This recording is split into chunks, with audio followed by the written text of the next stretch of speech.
Lucci. Lucci brings it into the lane. Off the glass.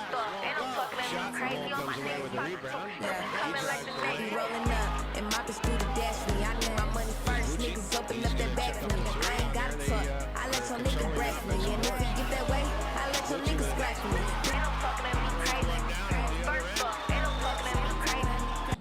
What's going on? It's your boy Trey back with another video, Talking Crazy podcast. If you're someone that likes to dive into sports, specifically basketball and football, you come to the right channel. Make sure you like and subscribe. All right, so today we have another great video.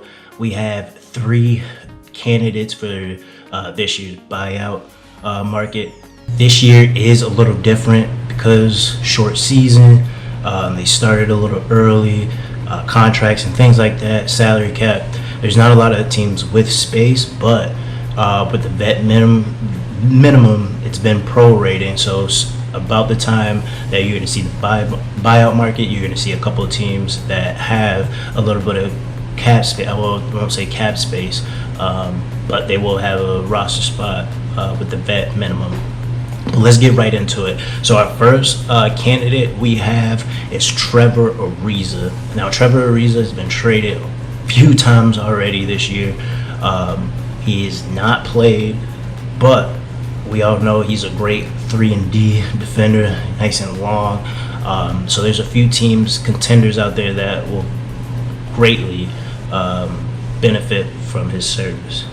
So Trevor Ariza, a few teams that I have that I can see reaching out to him, and that will be the Celtics.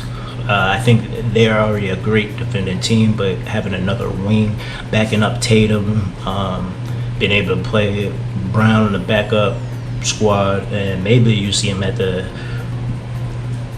end of games as well.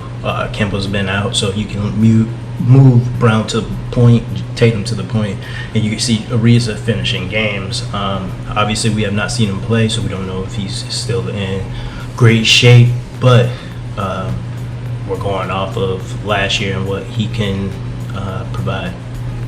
So Celtics is another great one. Another great team contender leading the West right now is the Utah Jazz.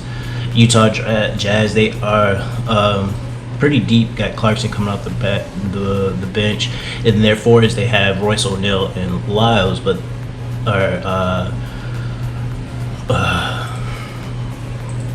who's the dude?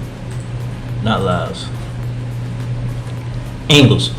So they have Joe Ingles and Royce O'Neal, but they both can play 4s, 2s. You see Ingles bringing up the ball sometimes. So Ariza would be a great fit.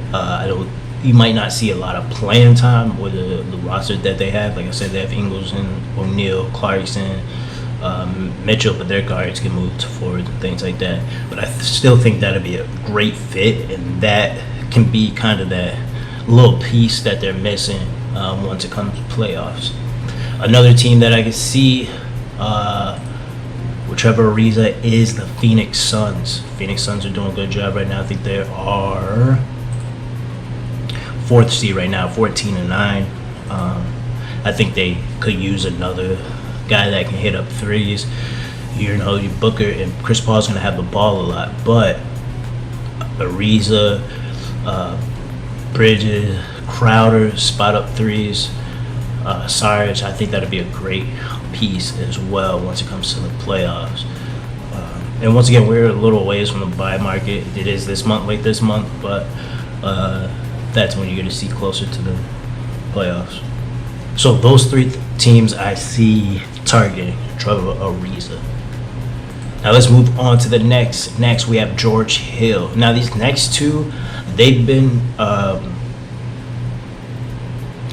rumored for quite some time now, but with how things are transitioning, I don't know if you see them buyout. You might see trades. I'm hearing George Hill is the next person we're going to go to. George Hill, veteran, great piece. He'll be a nice backup, and sometimes maybe a starter as well. But one team we all know that desperately needs an upgraded point guard, and that is the Los Angeles Clippers. Right now, They still have Reggie Jackson, Patrick Beverly, but I think George Hill, if they can keep that, would be a nice deep. They won't have a star, and maybe they will trade to try to get a star. Luke Kennard will be available for trade. I don't see them trading Serge Ibaka, but I can see them flipping Batum, Nicholas Batum. So you might see them try to reach out for more of a star point guard instead of George Hill, but that might be a possibility. But like I said, with these two candidates I'm talking about, George Hill, I think that the Thunder might just wait and they might be able to get a second round pick for George Hill. So they're getting those picks. Last but not least, and another team for George Hill would be the Celtics.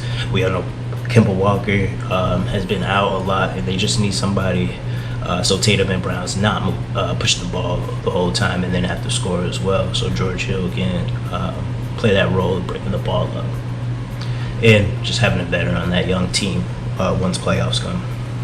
All right, last but not least, we all know he's been the talk of trade rumors and buyout, and that is Andre Drummond.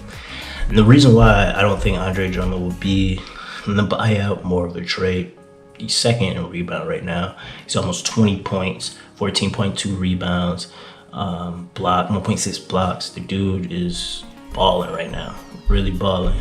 And I think the Cavs are thinking about making a playoff push. I mean, they're 10th right now. Remember, this year, the 8th, 9th, and 10th seed will play for that last spot. So it's a possibility, but where are you going to play the Bucks, Nets, 76ers first round? And then he's not going to stay. They're not going to give him a big contract. So maybe it's just a buyout or trade him. So we're not sure. Either or, I don't think it'd be a smart move for them to keep him. At least get some value out of him. I know there's not a lot of teams with cap space, so working out a decent trade for them might be hard. But hey, if you can get a first round pick right now, you can. That'll be great. But there's 3 teams that I see him right now, and that is the Brooklyn Nets, Los Angeles Lakers, and the Clippers. Brooklyn Nets and the Lakers are in desperate need for a big. He's not necessarily a dominant defensive big man, but getting those 14.2 rebounds a game is crucial. Almost 2 blocks, so he's blocking. So I think siding with either Anthony Davis or Serge Ibaka, that'll be big. And then obviously the Nets are in a crucial need for a big man. So those 3 teams fit honestly perfect. Andre Drummond's style, I feel like it'll fit the Nets a little better, but I think having the presence of LeBron and AD will also help him.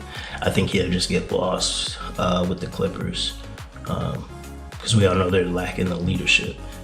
But yeah, tell me what you think out of these 3, if they're going to be a buyout, where you think it will go, if so. But make sure you like and subscribe, and we'll be back with more content. Go and get it.